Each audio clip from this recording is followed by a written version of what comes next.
Nigdy nie miałem potrzeby ogrywania gier na premierę, ani nie czułem takiego pociągu do dużych tytułów AAA jak inni gracze. Z tego powodu trochę mi zeszło, zanim wziąłem się za jedną z najpopularniejszych produkcji na rynku. Wielokrotnie trafiała się na nią promocja, ale nie potrafiłem się zebrać, aż w końcu coś we mnie pękło i wcisnąłem kup. Co tu dużo mówić, spędziłem w tym świecie kawał czasu, wykonując różne misje, eksplorując mapę i pakując ołów w innych ludzi i był to naprawdę niesamowicie zainwestowany czas. Pora więc, bym opowiedział wam o Red Dead Redemption 2, a zatem witajcie we wrażeniach z...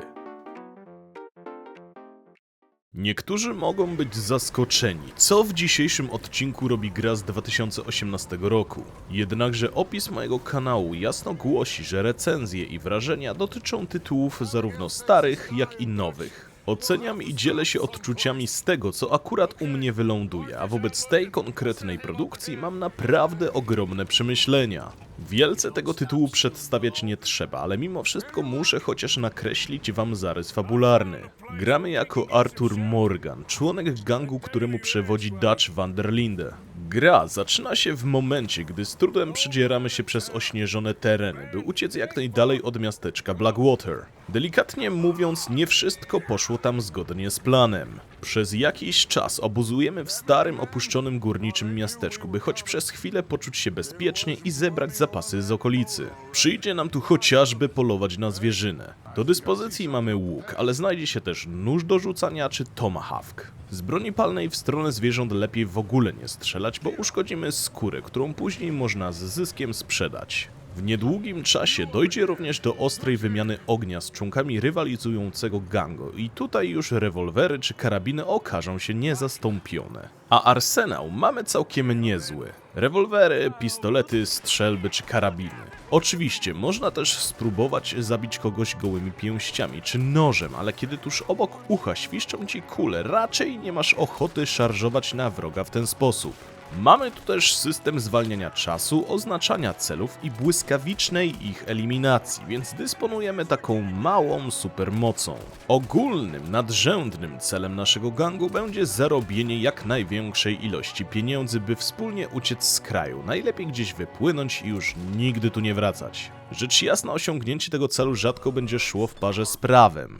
Choć możemy na przykład dorabiać jako łowca głów i doprowadzać poszukiwanych rzezimieszków do szeryfa, tak główne misje fabularne będą w dużej mierze polegać na zuchwałych napadach. Z bronią w ręku wejdziemy chociażby do banków czy pędzących pociągów, więc na brak emocji nie można tu narzekać. Zwłaszcza gdy ściga nas prawo. Pościgi i konne strzelaniny potrafią wyglądać naprawdę filmowo i widowiskowo. Zdarzy się też, że na danym terytorium wystawią za nami list gończy, ale często wystarczy po prostu uiścić grzywnę na poczcie i magicznie stajemy się wolnymi od win obywatelami.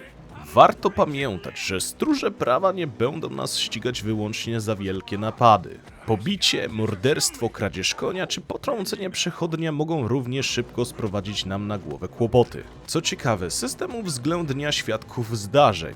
Czasem trzeba takiego delikwenta dogonić i odpowiednio zastraszyć lub na zawsze uciszyć, by nie zdążył donieść na nas władzom.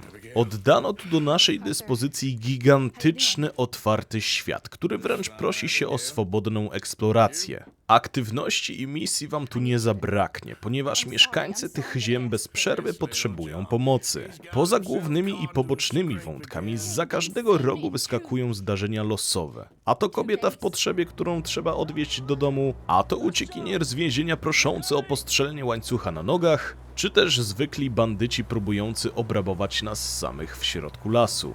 Do przemierzania tak rozległych terenów niezbędny jest koń. Pierwszego wierzchowca mamy od samego początku, ale z biegiem czasu możemy kupić, złapać na dziko, a nawet brutalnie ukraść zupełnie nową sztukę. Każdy z nich ma inne statystyki, a w stajni możemy przechowywać ich kilka, więc jeśli ktoś lubi kolekcjonować, może złożyć sobie całkiem okazałe stado. Możemy w nie też odrobinę ingerować, zmienić siodło, a także zapleść grzywę czy ogon. My sami również mamy pełne prawo kreować własny styl. Sklepy krawieckie oferują szeroki wybór ubrań. Od kapeluszy, przez płaszcze i spodnie aż po buty. Oprócz tego zawitamy do fryzjera, by skrócić włosy i brody, no i oczywiście do rusznikarza, co jest chyba najważniejsze. W sklepach z bronią można spędzić sporo czasu.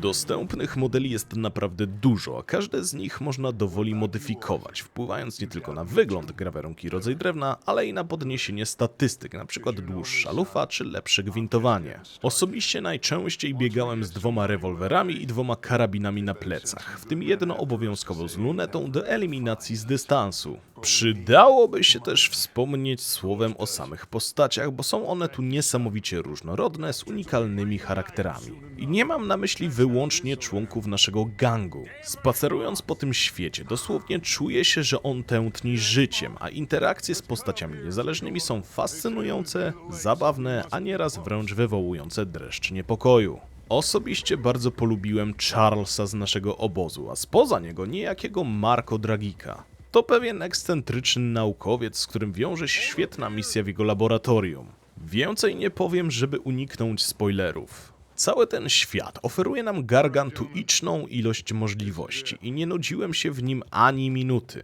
Napady, wątki poboczne, długie przejażdżki, wymianę ognia, poznawanie barwnych postaci, do tego poboczne rozpraszacze, jak oglądanie sztuk teatralnych, wyścigi, czy chociażby relaksujące wędkowanie.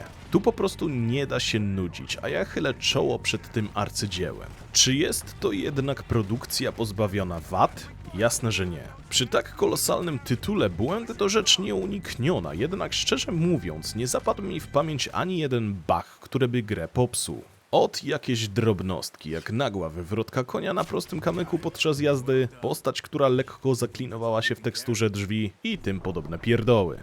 Bardzo irytowała mnie za to jedna dziwna mechanika. Podczas długich przejażdżek z wyciągniętym karabinem, Arthur potrafił po jakimś czasie automatycznie schować broń do juków przy siodle. W efekcie wielokrotnie zdarzało się tak, że zsiadałem z wierzchowca, ruszałem na ważną misję, chciałem sięgnąć po broń długą, a jej nie było. Morgan wcisnął ją do torby u konia, więc musiałem gwizdać na zwierzaka, poczekać na niego i wyciągnąć z niego broń lub iść z samymi rewolwerami. Bardzo długo zwlekałem z zagraniem w to arcydzieło i szczerze tego żałuję. To niesamowicie dobra produkcja, która pochłonęła mnie bez reszty, na każdym kroku zachęcając, by zboczyć z głównego szlaku fabularnego i chłonąć ten dziki świat. Spędziłem w nim jakieś 60-70 godzin. Sam wątek główny ukończyłem, ale mapa skrywa przede mną jeszcze 30-40% tajemnic, więc mam tu co robić. Okej, przejdźmy do małego podsumowania. Technicznie było naprawdę w porządku. Owszem, zdarzały się drobne błędy i rzadkie spadki FPS-ów. Do tego co jakiś czas wyskakiwał mi dziwny komunikat, że gra pożera rzekomo za dużo pamięci RAM, choć system pokazywał co innego. Do dzisiaj nie wiem o co z tym chodziło, ale puszczając to w niepamięć, nie mam większych zastrzeżeń. Audio to czysta poezja.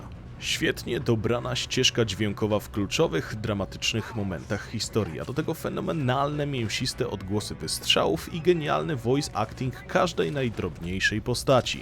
Gameplay to czyste złoto. Nie nudziłem się tu ani przez chwilę. Morze misji, aktywności i eksploracji sprawiło, że czułem się usatysfakcjonowany aż w nadmiarze. Grafika nawet dzisiaj wygląda powalająco. Dotyczy to wszystkiego, od detali na twarzach postaci, przez zjawiskowe zatłoczone miasta, aż po dzikie krajobrazy. Widoki momentami potrafiły zapierać dech w piersiach, bez znaczenia czy były to ośnieżone góry, mgliste jeziora, czy po prostu zwykłe puste pole o wschodzie słońca. Po 8 latach od premiery wreszcie wziąłem się za tę grę i ukończyłem. Jestem ogromnie szczęśliwy, że w końcu to zrobiłem, bo mogłem doświadczyć jednej z najlepszych produkcji w historii branży. To była niezapomniana podróż, pełna ekscytacji, emocji, gęsiej skórki, smutku i po prostu świetnej, czystej zabawy. Ogromnie wam polecam ten tytuł i najbardziej zazdroszczę tym, którzy nie mieli okazji w nią zagrać i nie znają historii. Ja niestety sporo spoilerów znałem już przed uruchomieniem gry, więc pewnie nie uderzyło to we mnie z taką siłą jak w kogoś grającego pierwszy raz. Także to tyle.